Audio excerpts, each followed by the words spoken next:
ലൈവിൽ ഇപ്പോൾ ആക്ടിവിറ്റി ഏരിയയിലാണ് എല്ലാവരും ഉള്ളത്. ഗ്രാൻഡ് ഫിനാലെയോടനുബന്ധിച്ച് അവരുടെ ഹെയറൊക്കെ ഒന്ന് സ്റ്റൈലിഷ് ചെയ്യുന്നതിനും ഹെയർ കട്ട് ചെയ്യുന്നതിനും അതുപോലെ തന്നെ സ്പാ അങ്ങനെയുള്ള കാര്യങ്ങൾക്കൊക്കെ വേണ്ടിയിട്ടാണ് എല്ലാവരെയും ആക്ടിവിറ്റി ഏരിയയിൽ കൊണ്ടുവന്നിരിക്കുന്നത്. നിലവിലുള്ള മത്സരാർത്ഥികൾക്ക് വേണ്ടിയിട്ട് ബിഗ് ബോസ് ഇതെല്ലാം അവിടെ അറേഞ്ച് ചെയ്തിട്ടിരിക്കുകയാണ്. ഗ്രാൻഡ് ഫിനാലെയുടെ ഷൂട്ട് ഇന്ന് ഓൾറെഡി ആരംഭിച്ചു എന്നാണ് പുറത്തുള്ള വാർത്തകളൊക്കെ. അതായത് ആരൊക്കെ പുറത്തായി എന്നുള്ളതല്ല, വോട്ടിംഗ് അവസാനിക്കുന്നത് ഇന്ന് രാത്രി 12 മണിക്കാണ്.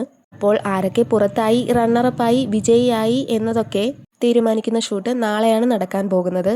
പക്ഷേ ഇന്ന് ബാക്കിയുള്ള അറേഞ്ച്മെൻറ്റ്സും ഇൻട്രോ ഷൂട്ടും പിന്നെ ഡാൻസ്, പാട്ട്, കലാപരിപാടികൾ അങ്ങനെയുള്ള കാര്യങ്ങളൊക്കെ ഇന്നായിരിക്കും നടക്കുന്നത്.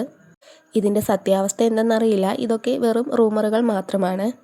എന്തായാലും നാളെയാണ് മെയിനായിട്ടുള്ള ഗ്രാൻഡ് ഫിനാലെ ഷൂട്ടിംഗ് ആരംഭിക്കുന്നത്. ഇത് നാളെ രാവിലെ തന്നെ ആരംഭിക്കുന്നതായിരിക്കും.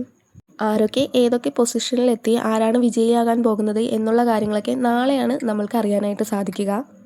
അപ്പോൾ ആരാണ് വിജയിക്കുന്നതെന്ന് നമുക്ക് കാത്തിരുന്ന് ഫിനാലെ കണ്ട് തന്നെ മനസ്സിലാക്കാം. അപ്പോൾ മറക്കാതെ എല്ലാവരും ഇന്ന് രാത്രി 9:30 ലൈവ് കാണാൻ മറക്കരുത്. അതുപോലെ തന്നെ നാളെ ഗ്രാൻഡ് ഫിനാലെയാണ്. അപ്പോൾ എല്ലാവരും കാത്തിരുന്ന് കാണുക.